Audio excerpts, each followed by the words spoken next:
Good afternoon, everybody. I am Steve Nason, Research Director at Parks Associates. I oversee our entertainment research practice, and I am so pleased today to be joined by Matt Smith, VP of Business Development at Symphony MediaAI. How are we doing today, Matt? Doing great. Thanks for having me today. I'm glad to be here. Absolutely. Before we dive into our proper conversation, maybe you can just let everyone know about Symphony MediaAI and also your role there. Sure. So we're a 30-year-old company with a history of working with media entertainment data. We work on behalf of the content provider to measure how and when and where their content is played and ensure the proper compensation. And we're also providing a variety of new SaaS tools that measure and predict revenue, audience behaviors, insights, and even churn mitigation. Personally, I look after Reviti Engage, which is our audience and content insight solution. I help content providers to see how the audience is interacting with content and analyze when subscribers may be at risk for churning and help to prescriptively address that. Yeah, that's really interesting. All the metrics that you mentioned, retention, content engagement, obviously churn is a big term in the industry. So we're going to dive into some of that now. But I want to just take a step back as we kind of start our conversation. Let's look back maybe 3 to 5 years. And from your perspective, how has the market, the media and entertainment, connected entertainment space kind of changed over that time? What trends have you been following? What have you kind of noticed, both from an industry and consumer standpoint? Yeah, being an old school video guy, I've been working in the coal mine for a long time. So most striking to me is the impact of AI and ML. So this is exciting because it's transforming how we define insight in terms of the depth, the scale, the quality, and also really exploring the unknown. You think about it, one thing ML or machine learning can do that humans can't is answering questions that humans don't think to ask. So, for example, we're working with a big media brand, and we engaged with them, looked at their data, and the algorithm detected 15,000 subscribers who had no expiration date, and that tabulated into about $1 million in revenue. So that was something that we didn't ask the algorithm to look for. It found it on its own, and that's pretty striking.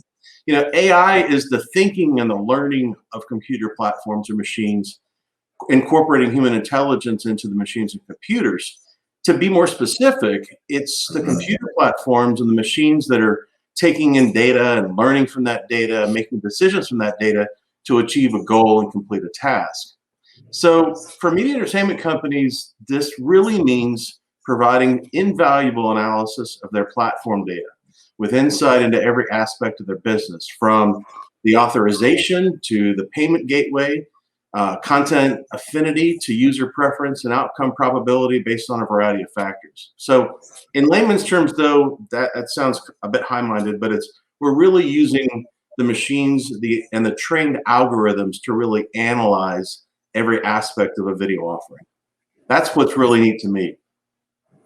Yeah, really interesting. And maybe you can kind of talk about the role of technology and data, how it's kind of evolved from where it came to where it was. You kind of mentioned some of the use cases, but and you mentioned, in general terms, kind of what AI and ML brings to the table. But maybe you can kind of dig a little deeper into that and really, what does this next generation of, let's call it smart data, what does it really bring for your clients and others in the space? Yeah, to go a little deeper on ML, it's a component of AI. Machine learning provides the computer systems with the structure to learn, the algorithms, if you will. So the algorithms are used to gather the data, analyze it. The machine learning needs the assistance from humans, programmers and data scientists. So, like recommendations of content based on prior viewing habits. But, the really interesting thing about what AI and ML are doing today are driving things that required a lot of human interaction just not that long ago, really. Yeah, absolutely. And you kind of touched on the different use cases that you're helping your clients, using these techniques, right? As far as customer retention, payment, subscribership, content engagement, all that. Since COVID-19, which has obviously been such a unique point in time, an unprecedented time, obviously. Have you noticed that your clients' needs have changed? Have they kind of shifted towards one use case over another? Are they focusing in one area that you're helping them with? Well, it really varies by the provider themselves, right? And Hmm. the business model, right? There's a lot Right. of different models. There's AVOD, there's SVOD. We have one example I'll give you is I recently engaged with a customer who had a very long trial period, 14 days. And Hmm. some of these viewers, especially coming out of the pandemic, may have a lot more time on their hands, and frankly, they were seeing a trend where a big swath of users were going in and binging every episode of one show and then just jumping off the platform. So, a small little nugget of advice I could offer here to the audience. So, if you are a programmer and you're using a trial method to obtain those subscribers, think carefully about where and how you place the content, how you're going to monetize it or charge for it, what the payment gateway looks like relative to how long a subscriber has to consume that content. You want them to engage with your platform for a piece of content or different pieces of content, but give them a reason to stick around too. Right, absolutely. Well said. So to kind of conclude our conversation today, let's kind of spin it forward. Let's look over the next year or two, and where do you kind of see the use of data, especially as I'm calling it smart data, kind of evolve from here, and especially as you use it to help clients in this space? Yeah, consumer choices have really shaped how we create, deliver, manage, and measure content of all types. If you think about the fragmented distribution landscape, it now requires really unexpected functions.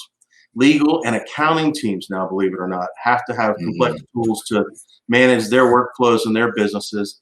And then even further, the complex monetization landscape now requires more complex and intelligent tool sets to establish and manage a variety of models. We talked about it a second ago, from AVOD to SVOD, from trials to converted subscribers.